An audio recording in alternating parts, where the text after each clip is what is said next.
Audio Jungle.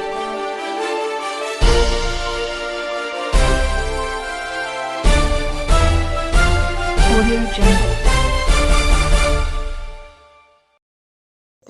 Appu ಆಸರೆ ನಿರಾಶ್ರಿತರಿಗಾಗಿ ಅನ್ನದಾಸೋಹ ಸೇವೆ ನಮ್ಮದು ಸಹಾಯ ನಿಮ್ಮದು. ಎಸ್ ನಮಸ್ಕಾರ ವೀಕ್ಷಕರೇ, ಜನನಾಯಕ ಪುಟಿ ವಾಹಿನಿಯ ಸಮಸ್ತ ವೀಕ್ಷಕ ಬಂಧುಗೆ ಸ್ವಾಗತ. ಬಹುಶಃ ಇಲ್ಲಿ ಈ ಕಾಲೇಜಲ್ಲಿ ಒರಿಜಿನಾಲಿಟಿ ಏನಂದರೆ ಉತ್ತಮ ಗುಣಮಟ್ಟ ಶಿಕ್ಷಣ ಜೊತೆ ಸಂಸ್ಕಾರವನ್ನು ಕಲಿಸ್ತಕ್ಕಂಥ ಗುರುಗಳಿದ್ದಾರೆ. ಅಷ್ಟಕ್ಕೂ ನಾನು ಬಂದಿರತಕ್ಕಂಥದ್ದು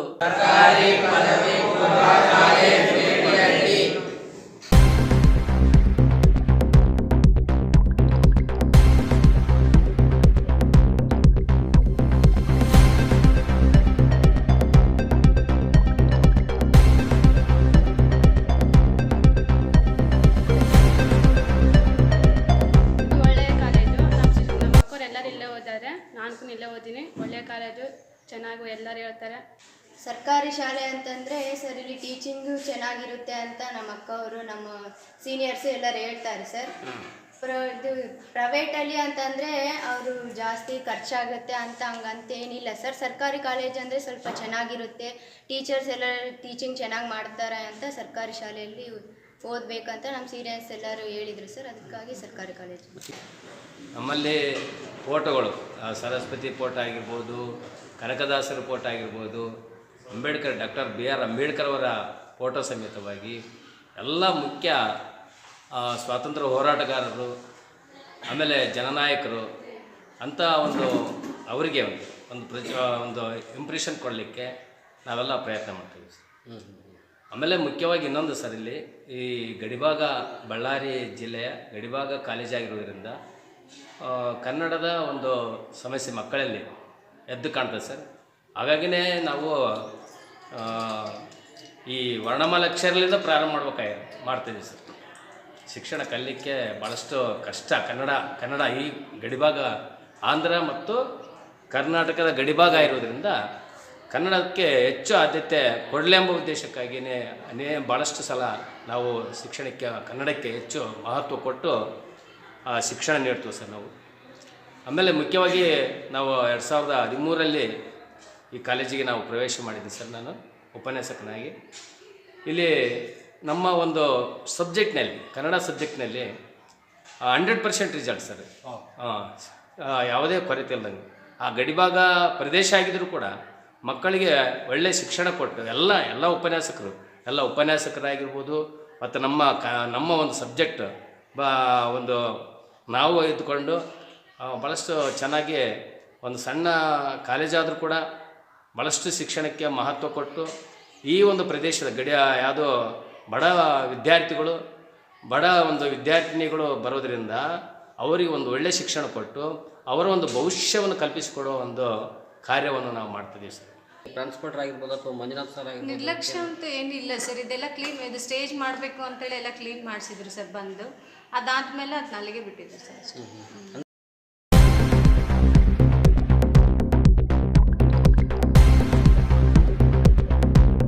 ಎಸ್ಪೆಷಲಿ ರೂರಲ್ ಮಕ್ಕಳಿಗೆ ಸೊ ಅವರು ಮನೆಯಲ್ಲಿ ಕೆಲಸ ಇದೆಲ್ಲದನ್ನು ಕಡಿಮೆ ಮಾಡಿಸಿ ಸೊ ಮಕ್ಕಳಿಗೆ ಓದೋದಕ್ಕೆ ಅವಕಾಶ ಮಾಡಿಕೊಟ್ರೆ ಮಕ್ಕಳು ಖಂಡಿತವಾಗ್ಲೂ ಚೆನ್ನಾಗಿ ಒಳ್ಳೆ ಸ್ಕೋರ್ ತೆಗಿತಾರೆ ಸರ್. ಯಾವ ರೀತಿ ಫಲಿತಾಂಶ ನಿರೀಕ್ಷೆ ಮಾಡ್ತೀರಾ ನೀವು? ಉತ್ತಮವಾದಂಥ ಫಲಿತಾಂಶನೇ ಸರ್. ಅಂದರೆ ಸ್ವಲ್ಪ ಇನ್ನೂ ಈ ಸರಿ ಮಕ್ಕಳಿನ ತುಂಬ ಚೆನ್ನಾಗಿ ಓದ್ತಾ ಇದ್ದಾರೆ. ಏನು ಹೇಳ್ತೀರಿ ಮೇಡಮ್ ಮಂಜುನಾಥ್ ಸರ್ ಅವರ ಸಪೋರ್ಟ್ ಬಗ್ಗೆ? ಅವರು ಮನೆಗೆ ಹಿರಿಯಣ್ಣ ಇದ್ದಂಗೆ ಸರ್. ಹಾಂ, ಎಲ್ಲ ನಿಭಾಯಿಸ್ಕೊಂಡು ಹೋಗ್ತಾರೆ.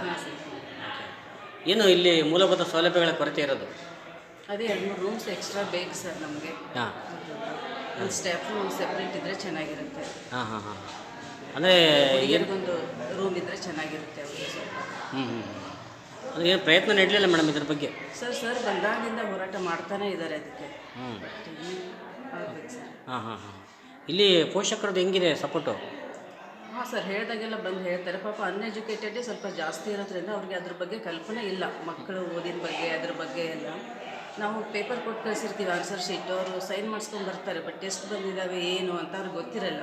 ಇಲ್ಲಿ ನಾವು ಮೀಟಿಂಗ್ ಮಾಡಿದಾಗ ನಾವು ತಿಳಿಸಿ ಹೇಳ್ತೀವಲ್ಲ, ಆವಾಗ ಅವರೆಲ್ಲ ಅರ್ಥ ಮಾಡಿಕೊಂಡು ಆಯಿತು ನಾವೆಲ್ಲ ಹೆಲ್ಪ್ ಮಾಡ್ತೀವಿ ಮಕ್ಕಳಿಗೆ ಅಂತ ಹೇಳ್ತಾರೆ. ಇಲ್ಲ, ಆಗಿದೆ ಸರ್. ಮಕ್ಕಳ ಸಂಖ್ಯೆ ಕಡಿಮೆ ಅಂತನಿಲ್ಲ, ಚೆನ್ನಾಗೇನು ಆಗ್ತಿದೆ ನಾವು ಹಿಂದಿನ ವರ್ಷಗಳಿಗೆ ಹೋಲಿಕೆ ಮಾಡ್ಕೊಂಡ್ರು ಸಹ. ಬಟ್ ಹಳ್ಳಿ ಬಾಗಿರ್ತಕ್ಕಂಥವ್ರು ಏನಂದ್ರೆ ಮಕ್ಕಳದ್ದು ಈಗ ಏನಿರ್ತದ್ರ ತಲೆಯಲ್ಲಿ ಬಳ್ಳಾರಿಗೆ ಹೋಗ್ಬೇಕು ಅಂತೇಳಿ. ಸೊ ನಮ್ಮ ಕಳೆದ ವರ್ಷದಲ್ಲಿ ಇಡೀ ಬಳ್ಳಾರಿ ತಾಲೂಕಿನಲ್ಲಿ ಸರ್ಕಾರಿ ಕಾಲೇಜುಗಳಲ್ಲಿ ನಮ್ಮ ಕಾಲೇಜ್ ಹೈಯೆಸ್ಟ್ ರಿಸಲ್ಟ್ ಇರೋದು, ನಮ್ಮ ಕಾಲೇಜ್ ಇಡೀ ಬಳ್ಳಾರಿಯಲ್ಲಿ. ಸೊ ಹಾಗಾಗಿ ನಾವು ಉತ್ತಮ ಫಲಿತಾಂಶ ಕೊಡ್ತಾ ಇದ್ದೀವಿ. ಹಾಗಾಗಿ ಸುತ್ತಮುತ್ತಲಿರ್ತಕ್ಕಂಥ ಮಕ್ಕಳು ಇಲ್ಲಿಗೆ ಸೇರ್ತಾರೆ ಸರ್. ಸೀನಿಯರ್ಸ್ ಮಕ್ಕಳು ಹೇಳ್ತಾರೆ, ನಾನಿಲ್ಲಿ ಕಳೆದ ಒಂದು 10 ವರ್ಷ ಇಲ್ಲೇ ಶ್ರೀನಿವಾಳದಲ್ಲಿ ಹೈಸ್ಕೂಲ್ ಟೀಚರ್ ಅಲ್ಲಿ ಕೆಲಸ ಮಾಡಿದ್ದೆ. ಅಲ್ಲಿ ನನ್ನ ಹಳೆ ವಿದ್ಯಾರ್ಥಿಗಳಿದ್ದಾರೆ. ಸೊ ಅವು ವಿದ್ಯಾರ್ಥಿಗಳು ಸಹ ಹೇಳ್ತಾರೆ. ಸೊ ಈ ಸುತ್ತಮುತ್ತ ಭಾಗದಲ್ಲಿ ಒಂದು ಒಳ್ಳೆಯ ಕಾಲೇಜ್ ಇದೆ ಅಂತ ಈಗ ಮನವರಿಕೆ ಆಗಿದೆ ಸರ್. ಯಾಕಂದರೆ ಉತ್ತಮ ಫಲಿತಾಂಶ ಬರ್ತಾ ಇದೆ. ಫಲಿತಾಂಶ ಚೆನ್ನಾಗಿ ಕೊಡೋದ್ರಿಂದ ಮಕ್ಕಳ ಸಂಖ್ಯೆನೂ ಆಗ್ತಾಯಿದೆ ಸರ್. ಈಗ ಮುಂದಿನ ವರ್ಷನೂ ನಮಗೆ ಜಾಸ್ತಿ ಮಕ್ಕಳು ಬರ್ತಕ್ಕಂಥ ನಿರೀಕ್ಷೆ ಇದೆ ಸರ್. ಖಂಡಿತ ಆಗುತ್ತೆ. ಆ ಬಗ್ಗೆ ಎರಡು ಮಾತಿಲ್ಲ. ನಮ್ಮ ಜೊತೆ ಮಂಜುನಾಥ್ ಸರ್ ಕೂಡ ಇದ್ದಾರೆ, ಮಾತಾಡಿಸ್ತಾ ಹೋಗ್ತೀನಿ. ಈ ಕಾಲೇಜ್ ಬಗ್ಗೆ ಏನು ಅವರ ಒಂದು ಅಭಿಪ್ರಾಯ ಬರ್ತದೆ.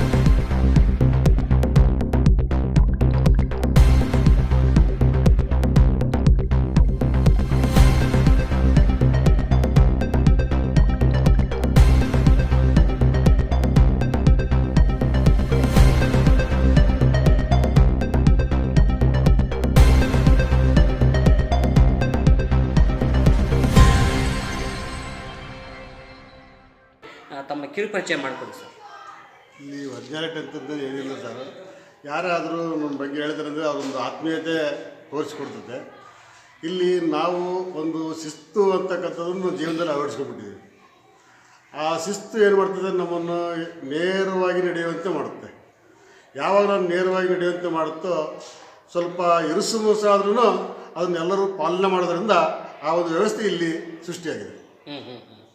ಹಾಗಾಗಿ ಈ ವಾತಾವರಣ ಹೇಗೆ ಇರಲಿ, ಎಷ್ಟೇ ನ್ಯೂನತೆಗಳಿರಲಿ, ಎಷ್ಟೇ ಕೊರತೆಗಳಿರಲಿ, ಆ ಕೊರತೆಗಳನ್ನು ಮೆಟ್ಟಿ ನಾವು ಇಲ್ಲೊಂದು ನಮ್ಮದಾಗಿರ್ತಕ್ಕಂಥ ಒಂದು ವ್ಯವಸ್ಥೆಯನ್ನು ಮಾಡಿಕೊಟ್ಟಿದ್ದೀವಿ.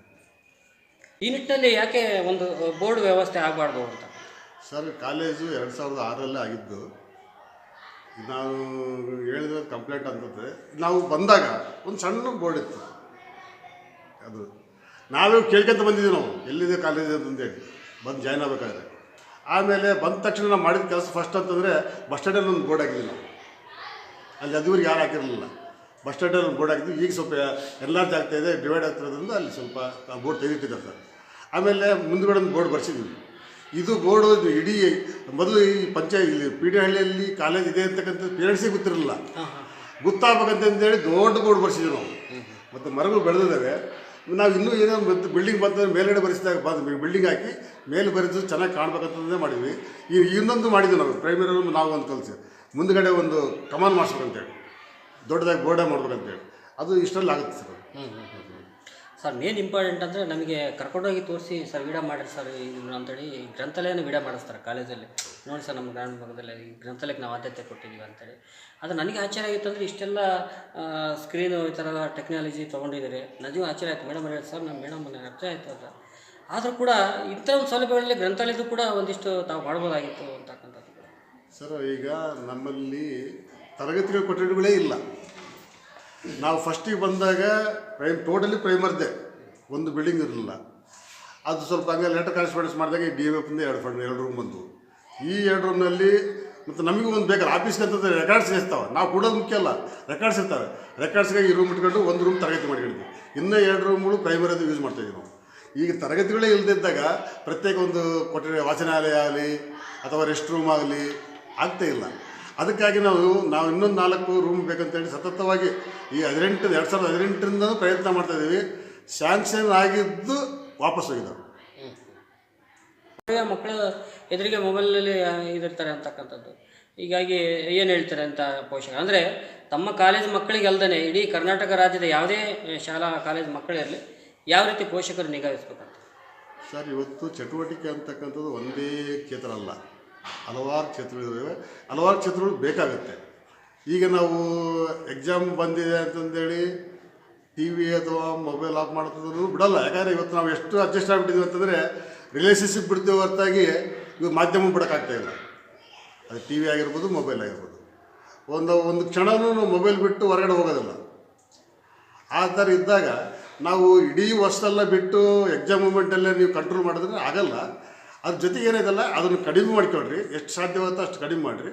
ನೀವು ಈಗೇನು 2 months 2 ಮಂತ್ಸ್ ನೀವು ಎಷ್ಟು ಕಷ್ಟಪಡ್ತಂದರೆ ಮುಂದೆ ನಿಮ್ಮ ಜೀವನ ಸುಖವಾಗಿರ್ತದೆ. ಅದಕ್ಕಾಗಿ ಆ ಥರ ಬದಲಾಗ್ರಿ ಅಂತ ಹೇಳ್ತೀವಿ. ಸರ್ಕಾರನೇ ಒಂದು ಆದೇಶ ಹಾಕಿಬಿಟ್ಟಿದೆ. ಈಗ ಎಕ್ಸಾಮ್ ಇರೋದ್ರಿಂದ ಯಾರ್ಯಾರ ಮನೇಲಿ ಮಕ್ಕಳು ಎಕ್ಸಾಮ್ ಬರೀತಾರೋ ಅವರು ಆವತ್ತಿನ ದಿವಸ ಟಿ ವಿಯನ್ನು ಮೊಬೈಲನ್ನು ಸ್ವಿಚ್ ಆಫ್ ಮಾಡಿಕೊಡ್ರಿ ಅಂತೇಳಿ ಈ ಪಂಚಾಯತ್ ಅವರು ಟಮ್ ಹೊಡಿತಿದ್ದಾರೆ ಅವರು ಕೂಡ. ಮತ್ತು ಅದನ್ನು ಆಗುತ್ತೆ, ಪ್ರಯತ್ನ ಮಾಡ್ತಾರೆ ಸರ್. ಆದರೆ ಇವತ್ತು ಎಲ್ಲರೂ ಅಡ್ಜಸ್ಟ್ ಆಗಿಬಿಟ್ಟಾರಲ್ಲ ಮೀಡಿಯಾಕ್ಕೆ, ಅದು ಸಡನ್ನಾಗಿ ಬಿಡೋಂತಂದರೆ ಯಾರಿಗೂ ಆಗಲ್ಲ. ಅಥವಾ ಕನಸು ಈ ಒಂದು ಕಾಲೇಜ್ ಬಗ್ಗೆ ಯಾವ ರೀತಿ ಇರುತ್ತೆ? ಈ ಗ್ರಾಮೀಣ ಭಾಗದಲ್ಲಿ ಈ ಕಾಲೇಜು ಒಂದು ಉತ್ತಮವಾದ ಕಾಲೇಜಾಗಿ ಹೊರಹೊಮ್ಮಲಿ ಅಂತಕ್ಕಂಥ ಭಾವನೆ ನನ್ನಲ್ಲಿದೆ ಸರ್. ಹಾಗಾಗಿ ಅದಕ್ಕೆ ನಾವೆಲ್ಲರೂ ಪ್ರಯತ್ನ ಪಡ್ತಾಯಿದ್ವಿ. ಅದ್ರ ಜೊತೆ ಇವತ್ತು ನಿಮ್ಮದು ಒಂದು ಸಹಕಾರ ಆಗಿದೆ. ಯಾಕಂದರೆ ಇವತ್ತುವರೆಗೆ ನಮ್ಮ ಕಾಲೇಜಿಗೆ ಯಾವ ಮೀಡಿಯಾದವರು ಬಂದಿರಲಿಲ್ಲ. ನೀವು ಬಂದು ನಮ್ಮ ಕಾಲೇಜನ್ನು ಇಷ್ಟು ಹೈಲೈಟ್ ಮಾಡ್ತಿರೋದು ಮತ್ತು ನಮ್ಮ ಕಾಲೇಜ್ ಬಗ್ಗೆ ಕಾಳಜಿ ತಗೊಂಡಿದ್ದು ನೋಡಿದಾಗ ನಾನು ಮುಂದೆ ದಿನಗಳಲ್ಲಿ ಇದು ಒಂದು ಒಳ್ಳೆಯ ಕಾಲೇಜಾಗಿ ಹೊರಹೊಮ್ಮುತ್ತದೆ ಅಂತಕ್ಕಂಥ ಭಾವನೆ ನನ್ನಲ್ಲಿ ಮೂಡ್ತಾಯಿದೆ.